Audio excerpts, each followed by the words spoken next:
Hello guys, आपका स्वागत है मैं यूट्यूब चैनल गरिमा हिंदी एजुकेशन में। हम बिहार या स्टेट शिक्षक पात्रता परीक्षा में पूछे जाने वाले प्रश्नों को रोजाना हल करते हैं। आज भी हम कुछ प्रश्नों को हल करेंगे। उन प्रश्नों की हम व्याख्या के साथ हल करेंगे ताकि आपको अच्छे से समझ में आए और भूले ना। आज का जो हमारा पहला क्वेश्चन है वो है, हिंदी साहित्य के इतिहास का उत्तर मध्यकाल कौन सा है या किसे कहते हैं? भक्तिकाल, आदिकाल, रीतिकाल या आधुनिक काल? तो हिंदी साहित्य इतिहास का उत्तर मध्यकाल जो है वो है रीतिकाल। क्या है? रीतिकाल। Option number 3 is right answer. पूर्व मध्यकाल किसे कहते हैं? तो पूर्व मध्यकाल जो है वो भक्तिकाल को कहते हैं। किसको? भक्तिकाल को कहते हैं। तो राइट आंसर क्या होगा? Option number 3।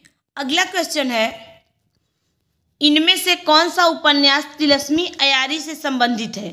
चंद्रकांता, परीक्षा गुरु, गुप्तचर या श्यामा स्वप्न? तो देखिए, इनमें से कौन सा उपन्यास तिलस्मी अयारी से संबंधित है? तो वो है चंद्रकांता। चंद्रकांता ऐसा उपन्यास है जिसको पढ़ने के लिए बहुत सारे लोगों ने हिंदी सीखी, क्योंकि ये कहानी जो है वो तिलस्मी से संबंधित है। किसने लिखा है? तो चंद्रकांता को लिखे देवकी नंदन खत्री। परीक्षा गुरु को किसने लिखा है? तो लाला श्रीनिवास दास ने लिखा है। किसने? लाला श्रीनिवास दास ने। चंद्रकांता जो है वो ही हमारा क्या होगा? राइट आंसर होगा। अगला क्वेश्चन है, अयोध्या सिंह उपाध्याय हरिऔध किस युग के कवि हैं? भारतेंदु युग, द्विवेदी युग, उत्तर द्विवेदी युग या इनमें से कोई नहीं?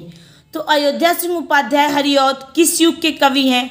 तो वो कवि हैं द्विवेदी युग के। किसके? द्विवेदी युग के। द्विवेदी युग जो है वो किसके नाम पे पड़ा था? तो द्विवेदी युग जो नाम है वो महावीर प्रसाद द्विवेदी के नाम पर द्विवेदी युग पड़ा था। तो राइट आंसर क्या होगा? Option number 2। अगला क्वेश्चन है, नागार्जुन का वास्तविक नाम क्या है? मंगनी मिश्र, यात्री, कुंभन मिश्र या वैद्यनाथ मिश्र? देखिए, नागार्जुन का जो वास्तविक नाम है वो है वैद्यनाथ सिंह। क्या है? Vaidyanath Singh. Option number 4 is right answer. यात्री जो है, यात्री नाम से नागार्जुन संस्कृत में क्या लिखते थे? कविता लिखते थे। किस नाम से? संस्कृत और मैथिली भाषा में कविता जो है यात्री नाम से लिखते थे। कौन? नागार्जुन। अगला क्वेश्चन है, गजानन माधव मुक्तिबोध कहाँ के रहने वाले थे? ग्वालियर, देहरादून, इलाहाबाद या वाराणसी से? तो देखिए, गजानन माधव मुक्तिबोध जो थे वो कहाँ के रहने वाले थे? तो ग्वालियर से। कहाँ के रहने वाले थे? तो ग्वालियर से थे। ग्वालियर कहाँ पड़ता है? तो ग्वालियर पड़ता है मध्य प्रदेश में। इनका जन्म 13 नवंबर 1917 में हुआ था। कब? 1917 में। किसका? गजानन माधव मुक्तिबोध का। कहाँ पे? ग्वालियर में। Option number 1 is right answer. अगला क्वेश्चन है, इनमें से कौन प्रबंध काव्य नहीं है? विष्णुप्रिया, कनुप्रिया, परिमल या आत्मजयी? तो देखिए, इनमें से कौन सा प्रबंध काव्य नहीं है? तो वो है ऑप्शन नंबर 3 परिमल। क्या है? परिमल। परिमल जो है वो किसकी रचना है? तो सूर्यकांत त्रिपाठी निराला की है। ये प्रबंध काव्य नहीं है। ये क्या है? काव्य है। क्या है? काव्य है। Option number 3 is right answer. Vishnupriya Maithili Sharan Gupt की रचना है। ये जो विष्णुप्रिया है ये किसकी रचना है? मैथिली शरण गुप्त की। कनुप्रिया जो है वो धर्मवीर भारती का, और आत्मजयी जो है ये कुंवर नारायण का क्या है? प्रबंध काव्य है। हमसे पूछा था प्रबंध काव्य कौन सा नहीं है, तो वो है परिमल। परिमल जो है वो सूर्यकांत त्रिपाठी निराला की काव्य रचना है। क्या है? काव्य रचना है। अगला क्वेश्चन है, हवा हूँ हवा में बसंती हवा हूँ, सुनो बात मेरी अनोखी हवा हूँ, इस पंक्ति के रचनाकार कौन है? केदारनाथ सिंह, केदारनाथ अग्रवाल, भवानी प्रसाद मिश्र या सुभद्रा कुमारी चौहान? तो देखिए, हवा हूँ हवा में बसंती हवा हूँ, सुनो बात मेरी अनोखी हवा हूँ, इसके रचनाकार कौन है? Kedarnath Agrawal. Option number 2 is right answer. अगला क्वेश्चन है, चांद का कुर्ता कविता के कवि कौन है? राम नरेश त्रिपाठी, सर्वेश्वर दयाल सक्सेना, रामधारी सिंह दिनकर या श्रीनाथ सिंह। तो देखिए, चांद का कुर्ता कविता के कवि कौन है? तो वो है Ramdhari Singh Dinkar. Option number 3 is right answer. Dinkar ने बहुत सारी रचनाएं लिखी हैं, जैसे कुरुक्षेत्र, रश्मि रथी, रेणुका, हुंकार, दिल्ली, उर्वशी, परशुराम की प्रतीक्षा, धूप और धुआं, इतिहास के आंसू। ये सारी रचनाएं किसकी हैं? तो ये सारी रचनाएं हैं रामधारी सिंह दिनकर की। अगला क्वेश्चन है,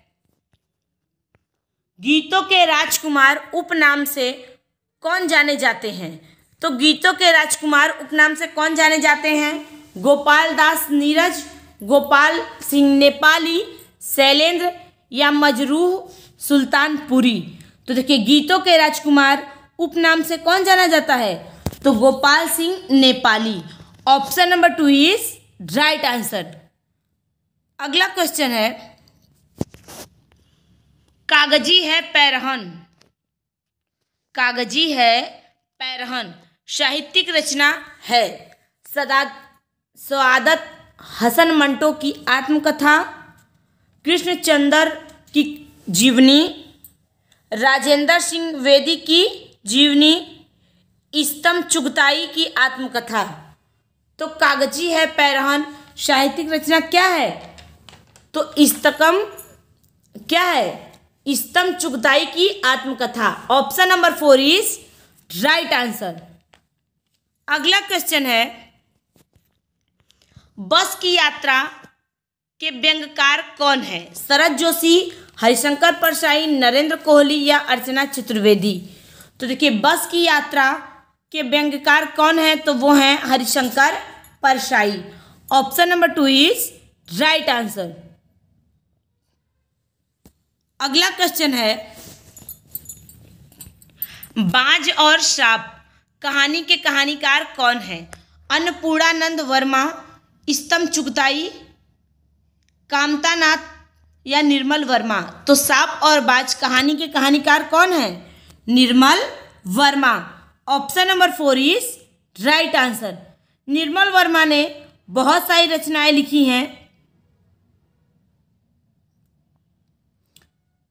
कौन कौन से? तो जैसे जलती झाड़ी, पिछली गर्मियों में, कौवे और काला पानी, परिंदे, ये सब किसका कहानी संग्रह है? तो निर्मल वर्मा की है। अगला क्वेश्चन है, जग में बैरी कोई नहीं जो मन शीतल होए, या आपा को डारी दे दया करे सब कोई। पंक्ति के रचनाकार कौन है? रहीमदास, कबीरदास, बिहारी या रसखान। तो देखिए, ये जो पंक्ति है, इस पंक्ति के रचनाकार कौन है? तो कबीरदास है। कौन है? कबीरदास है। Option number 2 is right answer. Kabir की वाणी का संग्रह उनके शिष्य धर्मदास ने वीजक नाम से किया था। कब? 1464 ईस्वी में। Option number 2 is right answer. एक ही रचना है किसकी? कबीरदास की, बीजक। उसके कितने भाग हैं? 3। कौन कौन से? तो साखी, सबद, रामायणी। अगला क्वेश्चन है, कामतानाथ की कहानी लाख की चूड़ियां में किसका चित्रण किया गया है? औद्योगिक विकास के ग्रामोद्योग के उजड़ने की पीड़ा चित्रित है, या स्त्री विमर्श को केंद्र में रखा गया है, बाल मजदूरी पे सवाल उठाया गया है, या स्त्री सौंदर्य और संघर्ष को चित्रित किया गया है। तो देखिए, कामतानाथ सिंह की कहानी है एक लाख की चूड़ियां। उसमें किसका चित्रण किया गया है? तो उसमें चित्रण किया गया है औद्योगिक विकास के ग्रामोद्योग के उजड़ने की पीड़ा चित्रित की गई है। Option number 1 is right answer. अगला क्वेश्चन है, तुलसीकृत विनय पत्रिका की भाषा क्या है? अवधी, ब्रजभाषा, अवधी और ब्रजभाषा, या इनमें से कोई नहीं। तो तुलसीकृत विनय पत्रिका की जो भाषा है वो क्या है? तो वो है ब्रज भाषा। Option number 2 is right answer. Tulsidas ने बहुत सारी रचनाएं लिखी हैं, जैसे वैराग्य संदीपनी, रामलला नहचू, पार्वती मंगल, दोहावली, कवितावली, गीतावली। ये सब किसकी रचना है? तो ये सारी रचना है तुलसीदास की। अगला क्वेश्चन है, पहाड़ पर लालटेन किसकी रचना है? ऋतुराज का काव्य संग्रह है, मंगलेश डबराल का काव्य संग्रह है, मोहन राकेश रचित नाटक है, या यशपाल द्वारा रचित उपन्यास? तो देखिए, पहाड़ पर लालटेन किसकी रचना है? तो ये है मंगलेश डबराल का काव्य संग्रह। क्या है? मंगलेश डबराल का काव्य संग्रह। Option number 2 is right answer. अगला क्वेश्चन है, राम वृक्ष बेनीपुरी द्वारा रचित बाल गोविंद भगत क्या है? कहानी, संस्मरण, रेखा चित्र या उपन्यास? तो बाल गोविंद भगत जो है वो क्या है? तो ये है रेखा चित्र। क्या है? रेखा चित्र। राम वृक्ष बेनीपुरी द्वारा रचित बाल गोविंद भगत जो है वो क्या है? रेखा चित्र विधा की रचना है। बाल गोविंद में मध्यम से सामाजिक रूढ़ियों, जो बाल गोविंद भगत विधा है इसके माध्यम से सामाजिक रूढ़ियों पर प्रहार करते हुए नजर आते हैं। कौन? राम वृक्ष बेनीपुरी। अगला क्वेश्चन है, अरुण कमल को उनकी किस रचना पर साहित्य अकादमी पुरस्कार प्राप्त हुआ? सबूत, नए इलाके में, अपनी केवल धार या पुतली में संसार? तो देखिए, अरुण कमल को उनकी किस रचना पे साहित्य अकादमी पुरस्कार प्राप्त हुआ था? तो वो प्राप्त हुआ था नए इलाके में। क्या? नए इलाके में। कब? 1998 में। कब? 1998 में। Option number 2 is right answer. अगला क्वेश्चन है, शिव पूजन सहाय की किस रचना की प्रमुख पात्र भगजोगनी है? कहानी का प्लांट, मुंडमाल, कुंजी या कुंदन सिंह केसरबाई? तो शिव पूजन सहाय की रचना है कौन सी? कहानी का प्लांट, जिसकी प्रमुख पात्र कौन है? भगजोगनी। कौन है? Bhagjogni. Option number 1 is right answer. Shiv Pujan Sahay जो थे, इनका जन्म 1893 में हुआ था। कहाँ हुआ था? तो शाहाबाद जिला बिहार में पड़ता है, वहीं हुआ था। अगला क्वेश्चन है, लक्ष्मी नारायण सुधांशु का जन्म कहाँ हुआ था? बिहार में, उत्तर प्रदेश में, मध्य प्रदेश में या राजस्थान में? तो लक्ष्मी नारायण सुधांशु का जन्म बिहार में हुआ था। कब हुआ था बिहार में? तो 15 दिसंबर 1906 में। कब? 15 दिसंबर 1906 में पूर्णिया जिले के रूपपुर में हुआ था। किसका जन्म? लक्ष्मी नारायण सुधांशु का। Option number 1 is right answer. ये एक भारतीय लेखक, कवि, स्वतंत्र कार्यकर्ता और राजनीतिज्ञ भी थे। मातृप्रेम काव्य में अभिव्यंजनावाद, गुलाब की कलियां इनकी क्या है? प्रमुख कृतियां हैं। तो राइट आंसर क्या होगा? Option number 1। ये रहा हमारा आज का क्वेश्चन। मुझे उम्मीद है सभी लोगों को समझ में भी आया होगा। सभी लोग ध्यान से देखें। Thank you so much.